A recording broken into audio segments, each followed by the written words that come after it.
stirring within her. With Lila gone, she'd become her replacement. Lenu visited Solara's bakery, bought a milfai. The clerk praised her beauty. Marcelo Solara noticed her. When she was short, he paid for her. Lenu went to the library. While signing forms, Maestro Ferraro recognized her. He knew she was Lila's friend. Gave her Lila's forgotten book. Lenu discovered Lila was studying Latin secretly. This wounded her deeply. Why had Lila hidden this? At home, her father declared. Her failing grades meant no money for tutors. Won't owe Solara's favors. Maybe school's not for you. Her mother insisted she could study. You're better than Lila. A knock interrupted them. Lila had come to see Lenu. She demanded her Latin book. Che fai? Studi latino. Perché? Perché è bellissimo. Lenu confessed her struggles. Latin made no sense to her. She always failed. Lila asked to study together. They sat side by side, deciphering Latin texts. Just as close as when they read Little Women together, though Lila never attended middle school. She had taught herself Latin long ago. With her guidance, Lenu learned rapidly. Lenu finally asked the question that mattered most. Lin, siamo sempre amiche. Sì. After that, Lenu never saw Lila again. She devoted herself to studies, topping the entire school, even surpassing Alfonso next door. Yet she felt incomplete, avoiding going outside. The acne breaking out made her feel hideous and ashamed. Only books remained in her world. One day Lenu received her first letter. Her parents were shocked. Who'd write to Lenu? A library invitation from Mr. Ferraro. They're holding an awards ceremony for their most avid readers. Lenu came in 5th place. For most studious reader, 4th place was Reno. 3rd place, Lila's mom. 2nd, Lila's dad. And 1st place was Lila. It was then Lenu understood. The top 4 readers were all Lila. She read countless more books.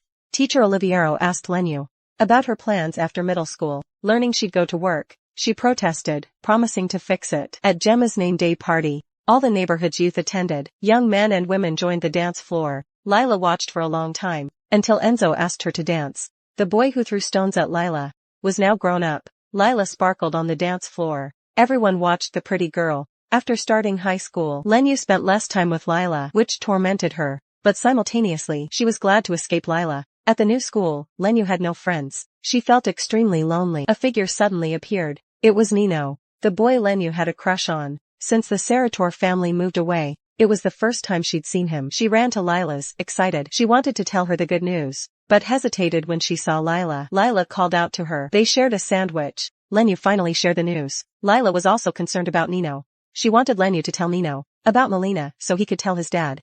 Lenu was curious about Lila's love life. Those boys always hovered around Lila. Lila was more concerned with things. Mi fa paura. No, Lena. Le cose che non sappiamo ci fanno paura. Ci sappiamo cosa. Per me ne fanno paura. Looking at the fearless Lila, Lenu admitted her selfishness. She didn't want to tell Lila about Nino, fearing he'd be fascinated by her too. But at that moment, Lenu decided to dedicate herself to study. In class that day, Teacher Garachi called on Lenu again, repeatedly asking if she cheated on the test. Because she got an A, Teacher Garachi had never paid attention. And it was from then on that Lenu's status improved. After school, Gino, the pharmacist's son, asked Lenu if she wanted to be with him. Lenu hesitated, then agreed. She only agreed because she wanted a boyfriend first. Since the dance, Stefano was sweet on Lila. He invited Lenu, Lila, and their families to his for New Year's. Lila hesitated and asked Stefano if there'd be fireworks on New Year's. Stefano promised. Fireworks all the way till dawn. Lila cared about fireworks because Reno was obsessed with buying them. So Lila wanted to fulfill his wish. To convince Pasquale and Antonio to attend the party, Lila and Lenu went. Reno's suggestion to let off all the fireworks made the Solaris clowns. That swayed Pasquale and then on New Year's Eve, the girls again knocked on the Achilles door, but Stefano greeted them instead. The young people put aside their grudges, but the joy didn't last long. The Solaris, not wanting to be outdone, launched fireworks towards Stefano's group. Pasquale and Antonio cursed. Reno climbed to the roof's highest point.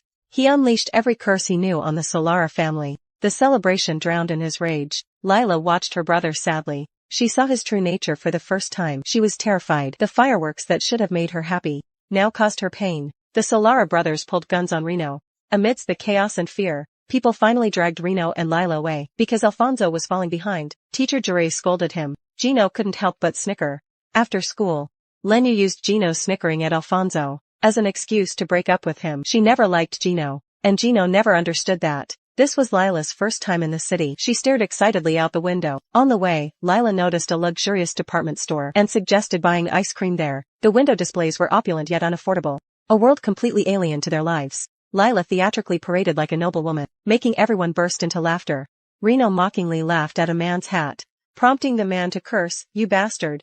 Reno responded with a sudden punch. Lila disapproved of Reno's outburst, while Reno loudly blamed his sister. After the incident, Reno insisted the girls return home, but on the bus, Lila saw the insulted man return with reinforcements. They immediately beat up Reno and Pasquale. The girls couldn't stop them, until the Sorella brothers intervened. They thrashed the city boys fiercely. Reno begged the brothers to escort the girls. Despite Gia's protests about space, 3 girls were squeezed into the car, 5 girls packed like sardines in the back seat. Their bickering filled the vehicle. Gia suddenly demanded to stop, plopping onto Michelle's lap up front. She locked lips with him, smirking at the others defiantly. To avoid being seen with the Sorellas, Lila got out before the neighborhood. Marcelo began his pursuit, befriending Reno through visits, praising the shoe design enthusiastically. He asked to try the prototype, but Reno pointed to Lila. She lied, "I threw them away. Nobody wanted them anyway." Her father sat speechless, yet forced Lila to retrieve the shoes. Lila left the table triumphantly, but never fetched them, vanishing instead. When Nunzia noticed, Reno sprang up, confirming her disappearance. Marcelo lost his appetite, leaving awkwardly. Fernando and Reno cursed violently. Lenu departed too, but Lila stopped her outside. She'd hidden on the staircase, clutching her precious shoes. Lenu worried more about how Fernando and Reno would punish Lila. She escorted Lila home, hoping their presence would curb the men's temper. She was wrong. Fernando and Reno grabbed Lila, screaming despite Lenu's presence. The family teetered on collapse, until Nunzia threatened.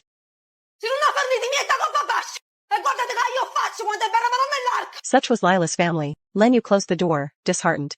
When Marcelo saw the displayed shoes, he eagerly tried them on, but found them too tight. He left to reconsider. Fernando and Reno were crushed, until Marcelo returned. The parents pleaded with Lila, but soon, Fernando struck her. Lila defiantly declared.